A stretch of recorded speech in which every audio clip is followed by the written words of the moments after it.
8 de la mañana con 32 minutos ya. Vamos a la agenda económica, nos acompaña Francisca Bahamondes. ¿Cómo estás, Fran? Buenos días. Hola, ¿qué tal? Fernando, Hola. Carola, buenos días. Claro, vamos a partir entonces esta revisión de las noticias económicas que han marcado la jornada en estas últimas horas y vamos a arrancar con lo que fue la aprobación finalmente de esta ley de presupuestos 2025. Tras largos meses de tramitación, hay que decirlo, hubo ahí también harta expectación por cómo iban avanzando estos puntos de tope entre los distintos trámites que recibió esta iniciativa. Ahora ya quedó listo para ser promulgado, fue despachado este proyecto luego de que el informe de la Comisión Mixta fuera avisado por la Cámara de Diputadas y Diputados y también por el Senado. Todo esto en la jornada de este miércoles. Primero en la mañana la Cámara de Diputados hizo esta revisión y luego en la tarde el Senado ya concluyó este trámite, cerrando entonces este trámite, el trámite parlamentario de esta iniciativa. Lo que se puede decir de cómo quedó finalmente este presupuesto es que el gasto público llegará a los 93.000 millones de dólares, equivalente a un crecimiento de 2% si es que comparamos.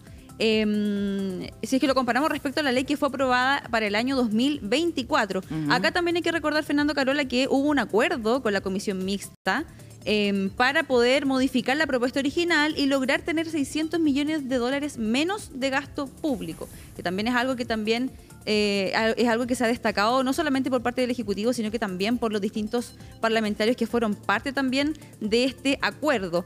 El informe que tuvieron que revisar tanto en la Cámara como en el Senado, el informe de la Comisión Mixta tenía distintos puntos que había que también ahí ir viendo cómo iban avanzando. Entre ellos, por ejemplo, se resolvió un punto importante que hace alusión a los gastos reservados de la Subsecretaría del Interior. Lo que acá se logró o lo que se decidió en el fondo es que la propuesta iguala los estándares que rigen a otro tipo de subsecretarías, como lo son, por ejemplo, las de Defensa, Fuerzas Armadas, Relaciones Exteriores, y se fijó la obligatoriedad de rendición al superior jerárquico, que vendría siendo el ministro, y la información en reserva de las comisiones del Congreso. Eso por el lado de los gastos reservados de la Subsecretaría del Interior. También se aprobaron o se repusieron más bien recursos que también habían sido bastante cuestionados, como lo son, por ejemplo, los relativos al SENDA, el Servicio Nacional para la Prevención y Rehabilitación del Consumo de Drogas y Alcohol. Se repuso el presupuesto inicial, que era de 94.000 millones ahí aproximadamente. Otro también punto que también se aprobó durante la jornada de ayer dice relación con los fondos para Cercotec y la ejecución de una iniciativa específica en relación a empresas afectadas por el estallido social, que también fue parte de los puntos que estaba contenido en el informe de la Comisión Mixta. También algunos elementos relacionados a la SECOM, vinculados justamente al presupuesto. Se alcanzó entonces o se aprobó un presupuesto de 400 millones para esta secretaría, acotando el gasto inicial que superaba los 500. Entonces ahí se fueron haciendo esos ajustes que también generaron, no roces, pero sí un poco más de demora en la tramitación. Y eso sí, el ministro de Hacienda ayer señalaba, luego de que se aprobara el presupuesto, que estaban satisfechos con la forma en la que se había dado la discusión, porque hay que tener en consideración que estamos enfrentando una situación política bastante compleja, que sí o sí entorpeció de alguna manera la discusión dentro del Congreso, y también porque todos habían puesto el esfuerzo en el fondo en poder ajustar el gasto público, también un llamado que se ha hecho de manera transversal. También otro de los puntos que se revisaron dentro de lo que contenía el informe de la Comisión Mixta, por ejemplo, dice relación con el presupuesto del INDH, del Instituto Nacional de Derechos Humanos, que también fue bastante cuestionado. Y de esta forma, entonces, quizás con un poco más de holgura dentro de lo que se puede decir, se logró cumplir con el plazo legal para despachar esta ley de presupuestos que para este año vencía mañana, viernes 29 de noviembre. Por lo general estábamos acostumbrados en otras ocasiones a que estas iniciativas se tramitaran hasta final despacho, que de hecho lo vimos en algunas instancias de esta tramitación, con el Congreso trabajando hasta altas horas de la madrugada. Pensamos que quizás para esta ocasión podría haber sido similar, pero lo cierto es que no fue así. Se resolvió ayer en un horario más temprano. Tuvimos las reacciones también del ministro de Hacienda y los invito entonces a que pasemos a escuchar parte de las principales reacciones que tuvo el secretario de Estado luego de que se aprobara la ley de presupuestos 2025. El país ya cuenta con un presupuesto del sector público para el 2025, presupuesto que mantiene el propósito que se señaló cuando lo presentó el presidente de la República de cumplir con Chile, cumplir en materias sociales, en materia económica, en materia de seguridad pública. Para nosotros es muy satisfactorio, sobre todo considerando que se desarrolló en un contexto muy complejo, de muchas tensiones políticas, de procesos electorales, que siempre agregan un grado de dificultad a la discusión presupuestaria. Claro, lo que hablábamos también hace un rato, esta complejidad que también envolvió quizá esta discusión de un proyecto sumamente importante. Y también el ministro celebraba de alguna manera una serie de acuerdos que se lograron en el fondo alcanzar en el marco de esta tramitación, de esta discusión, que logró convocar a distintos sectores, que hubo la voluntad en el fondo para poder acelerar esta tramitación. Pero eso sí, hay un punto bastante relevante que también vamos a tocar en esta oportunidad y que tiene que ver con que el gobierno finalmente va a llevar al Tribunal Constitucional algunos temas en los cuales se estima que no se respetaron las normas constitucionales dentro de la discusión presupuestaria. Esto hace alusión a distintas glosas que acá distintas autoridades de gobierno señalaban que quizás se introdujeron sin respetar la división de responsabilidades o las facultades que se indican en la Constitución para poder hacer este tipo de modificaciones, y que derechamente había glosas fuera del alcance de lo que tiene que ver con la ley de presupuestos en sí. Eso señalaban las autoridades también, y vamos a pasar a escuchar ahora al ministro secretario general de la Presidencia, Álvaro Elizalde, dando cuenta de cómo va a ser también el procedimiento para ingresar este requerimiento al Tribunal Constitucional. Se puede presentar un requerimiento de constitucionalidad dentro de los 5 días siguientes al despacho de la ley, salvo que la ley se promulgue antes. Por tanto, nosotros obviamente dentro de ese plazo vamos a presentar el requerimiento respectivo. Lamentablemente se ha transformado en una costumbre modificar la calificación que se realiza respecto a las normas que son inadmisibles, y se está burlando el marco que establece la Constitución respecto de aquellas materias que solo pueden ser legisladas conforme a iniciativas, esto es, mensajes o indicaciones presentadas por el presidente de la República. Y en el caso del debate de la ley de presupuesto este año, fueron muchos los malos ejemplos. Malos ejemplos, entonces, decía ahí el ministro Álvaro Elizalde en relación a estas glosas que habrían estado fuera de lo que tiene que ver, bajo su percepción, con la discusión presupuestaria y en el fondo con lo que dice también la Constitución en torno a las atribuciones o lo que se puede aprobar o no en este tipo de discusiones. Vamos a ver ahí qué pasa con ese tema también cuando se presente este requerimiento. Hay un plazo que también lo indicaba ahí el ministro Elizalde. Vamos a quedar atentos a cómo se resuelve ese punto. Y vamos a también pasar a otro tema que también va un poco vinculado a estos proyectos de ley que quizás el gobierno ya tiene poquito tiempo para ir resolviendo, ¿no? Uno de ellos, por ejemplo, es la reforma del impuesto a la renta. El gobierno había dicho que se había postergado quizás hablar un poco más de esta reforma para poder darle espacio a la discusión del presupuesto, teniendo en cuenta que era algo también relevante y complicado. Entonces ahora el foco se mueve, podríamos decirlo, hacia esta discusión. ¿Por qué? Porque el Ministerio de Hacienda se reunió esta semana con un grupo de representantes de las micro, pequeñas y medianas empresas, y acá se dio a conocer una primera propuesta de algunos cambios que contemplaría la presentación de esta reforma. Las grandes empresas, lo que se busca en el fondo para las grandes empresas es crear un nuevo esquema de tributación. Y lo primero que se esbozó en esta conversación es que las grandes empresas quedarían con una tasa de impuesto de primera categoría de 25%, lo que bajaría el 27% actual. Si bien esta noticia fue recibida en el fondo a modo general como algo positivo, porque implica una baja, que es lo que han venido pidiendo distintos gremios hace bastante tiempo, los gremios empresariales, bien digo, siguen considerando que es insuficiente, teniendo en cuenta que el promedio de la OCDE, por ejemplo, para la tasa para los impuestos corporativos son de 23%, claro, 24% aproximadamente. Entonces acá, durante esta semana, por ejemplo, tuvimos distintas reacciones por parte de la CPC, la vicepresidenta y futura presidenta de la CPC, Susana Jiménez, en conversación con Agenda Económica también lo planteaba, ¿no? Ella daba esta respuesta de que claro que es positivo ver que quizás el gobierno va cediendo, entre comillas, ante ciertos puntos que antes eran un poco más fuertes o quizás que no tenían tanto cambio, pero que siguen insistiendo en que es suficiente y que esa discusión, ese debate más bien, se va a tomar las próximas jornadas porque ellos van a insistir. Lo mismo por parte de la SOFOFA, en voz de Rosario Navarro, su presidenta, ella también ha señalado que consideran que el 23% vendría siendo la meta, ¿no? Que quizás es importante ir viendo de qué manera se puede bajar, pero que lo importante no es descuidar tampoco el objetivo final para ellos, para gremios empresariales, que este impuesto entonces quede en 23%. Vamos a pasar a revisar algunas reacciones que pudimos recopilar durante la jornada de ayer, de algunos analistas también que han hecho este punto. Ellos han podido conversar con algunos gremios,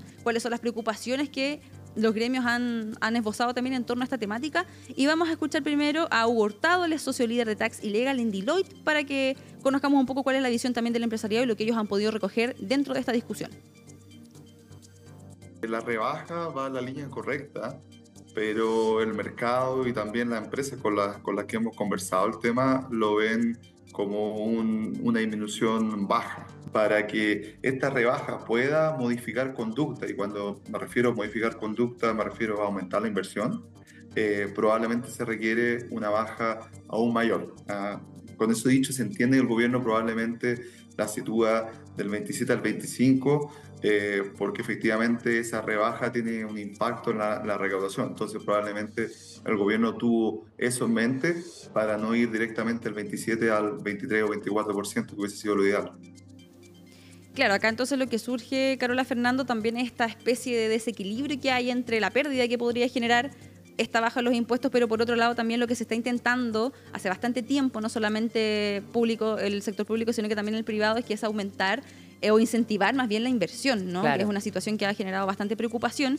Y acá señalan que, claro, la baja de la tasa que está propuesta, esto muy de forma preliminar, porque aún no se conversa oficialmente, iría en esa línea, pero que no sería suficiente. Y de hecho, la próxima persona a la que vamos a escuchar, que también es analista de PwC Chile, ella señala que precisamente acá lo importante es darle certeza a las empresas. Y parte de dar certeza no solamente implica, por ejemplo, la baja en el impuesto, sino que en otros factores que también hay que considerar, pero que en el fondo todos conjugan en un mismo camino, ¿no? Y eso es lo que también estaría faltando en esta oportunidad bajo su percepción. Pasemos a escuchar entonces a Sandra Benedetto, socia del área legal y tributaria de PwC Chile. Primero hay que evaluar si efectivamente ese 25% nos hace realmente competitivos. Y para que nos haga realmente competitivo hay que mirar también el resto del escenario, hay que mirar el panorama completo. Tenemos y le otorgamos a los inversionistas certeza, tranquilidad, confianza. Muy importante revisar cuáles realmente van a ser los verdaderos incentivos y beneficios que esta reforma le va a entregar a los inversionistas. Porque tenemos que pensar que el solo hecho de abrir nuevamente la discusión tributaria, cuando acabamos de aprobar una reforma tributaria, va a generar obviamente incertidumbre.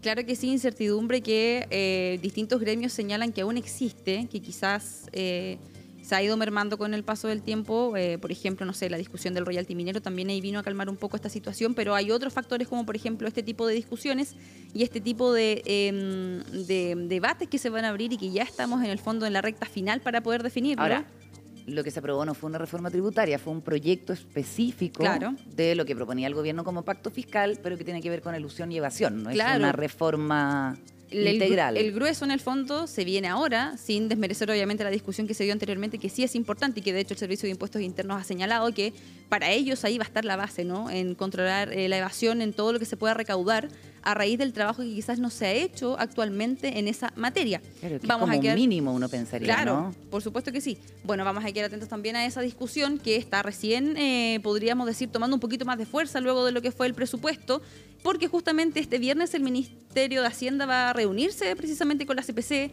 también con la SOFOFA, para contar con la mirada del sector privado en distintos temas. Uno de ellos, por supuesto, lo que va a ser la discusión de esta reforma al impuesto a la renta. Vamos a cambiar de tema, Fernando, Carola, y nos vamos a mover hasta el sector turístico. ¿Por qué? Porque el año 2024 ha sido un año relativamente positivo para este sector. Hay que recordar que los meses de la pandemia y todo el periodo posterior fue bastante difícil para este gremio, muy complicado. Que es un subsector de la economía muy virtuoso. De todas maneras, y tiene ahí también distintas aristas para potenciar, ¿no? De hecho, se espera que este año cierre con más de 4,7 millones de turistas internacionales, lo que representa un crecimiento de alrededor de 5% en comparación con las cifras, por ejemplo, del 2019, que fue el último año previo a lo que generó la pandemia, como ya lo comentábamos anteriormente. Y para poder hablar de las proyecciones que también se han hecho al respecto, cómo va a cerrar este año, cuáles son también ahí quizás los principales desafíos del gremio, vamos a tomar contacto en este momento con Jaime Guasini. Él es el presidente del directorio de Fedetur, a quien ya podemos ver ahí también en la pantalla. Jaime, muchas gracias por este tiempo y esta conversación con CNN Chile Radio. Hola, buenos días, Francisca, Carola y Fernando. Buen día. Saludarlos. Hola, hola. Igualmente. Jaime, quería partir principalmente por eso. Ustedes esta semana tuvieron una actividad en la que se pudieron ahí también dar a conocer algunas proyecciones, lo que ocurrió durante este año en materia turística en el gremio. Si nos pudiera detallar un poco sobre eso, las principales cifras, por ejemplo, con las que cerraría este sector este año 2024. Sí, efectivamente, como tú dices, el 2024 ha sido un buen año. Afortunadamente, el sector más golpeado que tuvo la pandemia, y la realidad actual es que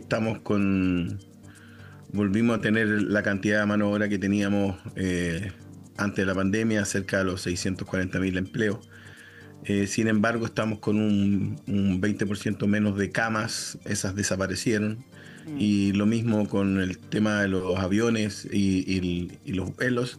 Estamos con una cantidad de asientos menores, sin embargo ya estamos retomando varias rutas que antes se habían ido durante la pandemia. Así que tuvimos una buena temporada, producto principalmente de dos mercados, que es el mercado argentino y el mercado brasilero. El mercado brasilero, producto de la gran cantidad de nieve, tuvimos mejor nieve y más nieve que hace muchos años. Eso permitió tener un crecimiento muy importante del mercado brasilero, y bueno, el tipo de cambio por el tema de las compras es lo que atrajo a los argentinos y sigue atrayendo a los argentinos a Chile. Eso es producto de esas circunstancias que hemos tenido. Y eso por supuesto nos ha ayudado a tener las cifras de cantidad de turistas que tú mencionabas. También podemos decir que el mercado norteamericano fue el otro mercado que también creció. Esos son los mercados que nos han permitido tener cifras positivas. Uh-huh. Y bueno, pero estamos volviendo a la normalidad. Tenemos cifras mayores que las del 2019, pero estamos menos 14% que las cifras del 2018. Uh-huh. Eso es importante hacerlo ver, porque el 2019 tuvimos también lo del estallido, que nos produjo una baja sustancial. Se cerraron todos los eventos que habían en esa oportunidad, y eso es una gran cantidad de turistas internacionales también. Jaime, y en ese sentido, por ejemplo, claro, ahí menciona que todavía queda un largo camino por recorrer para quizás poder alcanzar cifras que eran mucho mejores en años anteriores. Ya destacamos lo que ocurrió también el año 2019-2020, estallido social y pandemia. ¿Qué es lo que se proyecta para el año 2025, teniendo en cuenta quizás también ese desafío, ¿no? Que hay unas cifras que quizás todavía se busca alcanzar, o quizás alcanzar una recuperación más bien completa, más integral? ¿Cómo se proyecta también lo que puede ocurrir durante el año que ya se nos viene? Mira, lo que más nos importa a nosotros como sector es poder volver a tener las cifras de turistas de los mercados de larga distancia, los que tienen mayor facturación. Volver a tener un presupuesto sustancial, de manera que no perdamos competitividad. Hay otros destinos de Latinoamérica, de Sudamérica, y para qué hablar de los otros continentes, que nos compiten y tienen mucho mayor presupuesto para la promoción. Nosotros cada vez tenemos menos presupuesto, y eso es lo que más nos importa. Eso es por un lado, y por eso es que nos interesa mucho que la ley de reactivación del turismo que está en el Congreso salga lo antes posible, de manera que podamos duplicar esa cantidad de dinero para la promoción turística internacional. Eso es vital, es una condición que necesitamos. Y por otro lado, por supuesto, necesitamos reactivar la inversión privada. Está totalmente caída eso en el sector, y necesitamos que se generen los incentivos. Por eso que el tema de los impuestos es importante. El tema de la seguridad también nos preocupa mucho.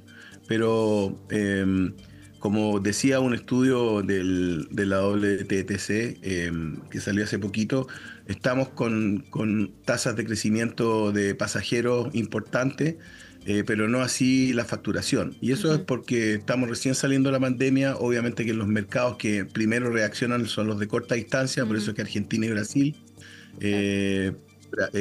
En el caso de Estados Unidos, eso también nos ha ayudado mucho. Las acciones de promoción que se han hecho, con el escaso presupuesto hemos sido bastante eficientes con la Subsecretaría de Turismo, de manera a poder estar marcando una presencia en esos mercados, pero sin duda nos falta todo el mercado europeo, volver a reactivar eso y tener las cifras que teníamos antiguamente, y lo mismo con el mercado asiático. Antes de la pandemia, las tasas de crecimiento de esos mercados, aunque eran muy chiquititos, venían una tasa de crecimiento altísima, y eso se borró, ¿no? En estos momentos no lo tenemos. Jaime, también quería aprovechar de preguntar en relación a ese estudio del que usted hace mención, que es un estudio que se conoce hace poquito, que dice relación con eso, y que quizás el aumento en la afluencia de turistas no se ha traducido significativamente en el gasto, o más bien en el aumento de ingresos que se debería esperar para el aumento también de los visitantes. En el fondo, ahí lo que se puede concluir entonces, según lo que acaba de mencionar, es que hace falta quizás esta parte del incentivo, ¿no?, con estos proyectos de ley que también están ahí en discusión.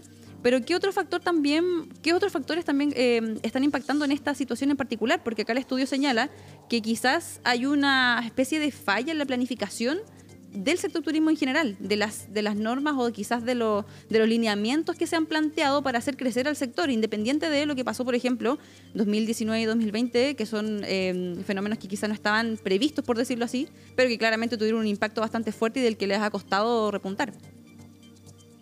Mira, el diagnóstico de ese estudio, yo estoy de acuerdo. Estoy de acuerdo con eso, y es un fenómeno que ahí mismo lo indican, que no solamente está pasando en Chile, sino que en otras partes del mundo. Pero eso es normal que suceda.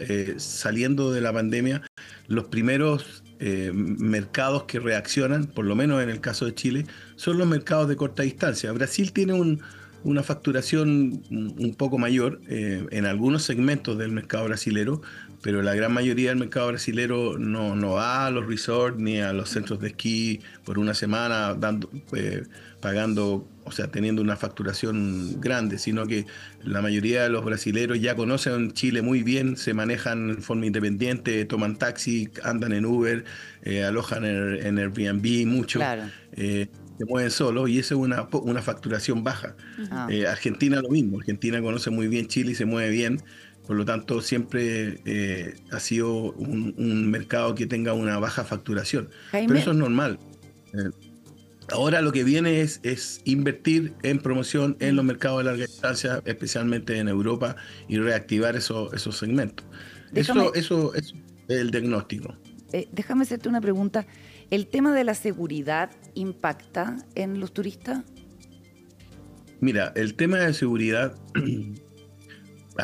por un lado, el sector turista o el sector turismo es muy difícil que resuelva un problema que es del país completo, ¿no es cierto? Pero por supuesto que es la condición sine qua non en la que tiene que ocurrir en un país, porque si no, no nos van a visitar. Por lo tanto, sí nos preocupa, y sobremanera. Y hemos estado anteriormente con el subsecretario de Seguridad del Interior anterior, hemos estado en conversaciones permanentes, tratamos de estar en mesas y tratar de participar y de transmitir la preocupación de la industria y cómo poder abordarlo, por lo menos en los momentos peak, ¿no es cierto? De hecho, se está hablando de una especie de policía turística, por lo menos con la subsecretaría. Espero que eso, de eso ocurra en la temporada alta. ¿Y eso en qué consistiría? ¿Existe en otras partes? ¿Cómo es?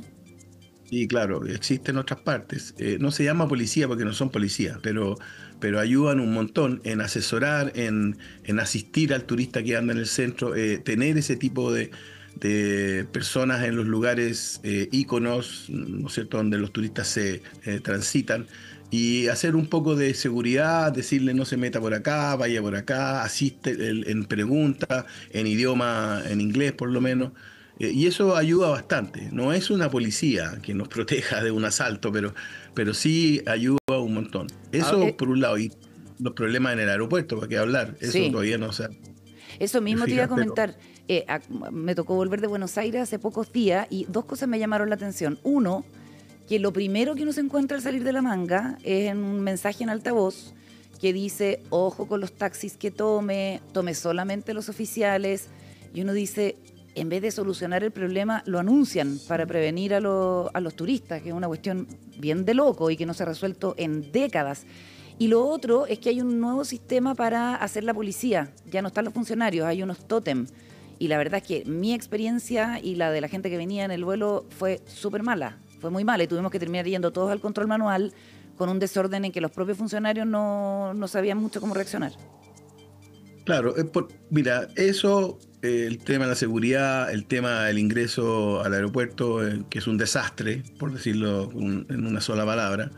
Estamos hace mucho tiempo trabajando con el sector público, con el aeropuerto, y es muy difícil resolverlo porque son muchos los actores que intervienen en el aeropuerto. Por lo tanto, estamos en esa batalla todos los días, como sector, como industria, como gremio. Estábamos Achet, está Hoteleros de Chile, está FEDETUR, estamos detrás de eso, pero nos ha costado mucho tratar de resolver esos problemas. Y los entiendo, y una de las cosas que nos importa es la seguridad y lo otro es la hospitalidad que nosotros le entreguemos a los pasajeros. Entrando al país estamos entregando una pésima hospitalidad. Claro, entonces, una imagen también que deja que desear. Exacto. Ahora, ¿qué tanto, claro, pero bueno, ¿qué tanto está preparado el sistema turístico nacional para básicamente lo que son, me imagino, desde hace una década ahora, una cantidad de gente que es mucho mayor que la que probablemente hacía turismo antes? Y desde ese punto de vista, ¿qué tan abierta y tan claro, cómo estamos nosotros en términos de las instalaciones que tenemos para recibir eso? Mira, nosotros como industria turística hace muchos años ya dejamos de ser niños, chicos con pantalones cortos. Ya somos gente adolescente que estamos bien preparados. Hay destinos muy maduros incluso. Eso no es preocupante. Nosotros damos un buen servicio. ¿Ya? Yo personalmente soy empresario, soy tour operador de hace 35 años. Vendo Patagonia, ofrezco Patagonia y funcionamos, y el cambio ha sido sideral. Obviamente necesitamos mucho más camas, necesitamos muchos más servicios, necesitamos mejorar la hospitalidad. Por supuesto, tenemos muchas brechas, pero el principal problema que tenemos es que estamos perdiendo competitividad y estamos nosotros estamos creciendo a un promedio menor que lo que crece la industria turística a nivel mundial. Estamos bajo de esa línea, ¿te fijas? Necesitamos mejorar la competitividad y eso es simplemente a lo menos duplicar los fondos de promoción. Claro, para eso también son distintos los factores que influyen, lo que ya mencionaba Jaime al inicio, el tema de este proyecto de ley que todavía está ahí en veremos, también los temas vinculados a la seguridad, es una serie de factores que quizás van ahí también sumándose a estos desafíos para poder ir haciendo estas mejoras y también ir mejorando las proyecciones para que el sector se pueda recuperar quizás de una manera más firme. Jaime Guasini, presidente del directorio de FEDETUR, le damos las gracias por acompañarnos durante esta mañana y también por comentarnos estas cifras y también las preocupaciones en torno al sector. Por supuesto que también ahí hay que quedar atentos a ver cómo se van resolviendo estos puntos de cara también a la temporada estival, por ejemplo, y a lo que va a ocurrir durante el 2025. Muchas gracias. Afortunadamente hemos tenido una buena temporada, esperamos que así sea el próximo año 2025 y que la ley de reactivación del turismo se apruebe lo antes posible. Muchas gracias Esperamos lo mismo. Chao, Jaime. Gracias. Chao. 9 de la mañana con 1 minuto, Carola, Fernando, y ya para terminar, les quiero mencionar que otro de los proyectos que está ahí también un poco en la recta final, podríamos decirlo, y que quedó un poco rezagado en torno a todo lo que habíamos hablado anteriormente, tiene que ver con el proyecto de la reforma previsional. Sabemos que hay un acuerdo al que se llegó en agosto entre parlamentarios, también con el gobierno, para poder destrabar ciertos nudos de esta reforma y también para poder aprobarlo en un plazo al que ya nos estamos acercando. Estamos hablando de enero del 2025. Para esta fecha, este proyecto ya debería salir del Senado al menos. Es una situación que ahí también tiene un poco la mirada. Ahora se volvió a poner el foco quizás en estos proyectos que habían quedado un poquito más rezagados. Y la jornada de este miércoles, la ministra Janet Jara fue consultada precisamente por qué ha ocurrido en torno a esta discusión, cuáles han sido los alcances que quizás han tenido con algunos senadores, por parte los senadores miembros de la Comisión de Trabajo, y en el fondo qué es lo que se puede esperar también de esta discusión, porque queda poquito tiempo para ir justamente destrabando estos nudos que son principalmente la distribución del 6% de cotización adicional y también la reorganización, bien digo, de la industria. Pasemos a escuchar entonces a la ministra del Trabajo, Janet Jara. vemos con un alto sentido de la responsabilidad. Conocimos el caso de una persona que intentó atentar contra su vida, donde su principal alegación dice de relación con la falta de recursos para llegar a fin de mes, un pensionado de Chile. Y lo digo con estas palabras con principal responsabilidad porque la realidad de 1,5 millones de pensionados que viven con una profunda angustia no solo no nos puede dejar indiferentes, sino que nos tiene que llamar a resolver esto con urgencia. Creo que existen posibilidades concretas que lleguemos a un acuerdo en las próximas semanas, incluso los próximos días. Pueden llegar a quizás ahí noticias nuevas en torno a lo que está ocurriendo en relación a la reforma previsional, en voz entonces de la ministra Janet Jara Carola Fernando. Muchas gracias, Fran Bahamondes, con todos los detalles en la agenda económica esta mañana. Buenos días. Chao. Hacemos una pequeña pausa y volvemos con nuestra sección Voces del Poder.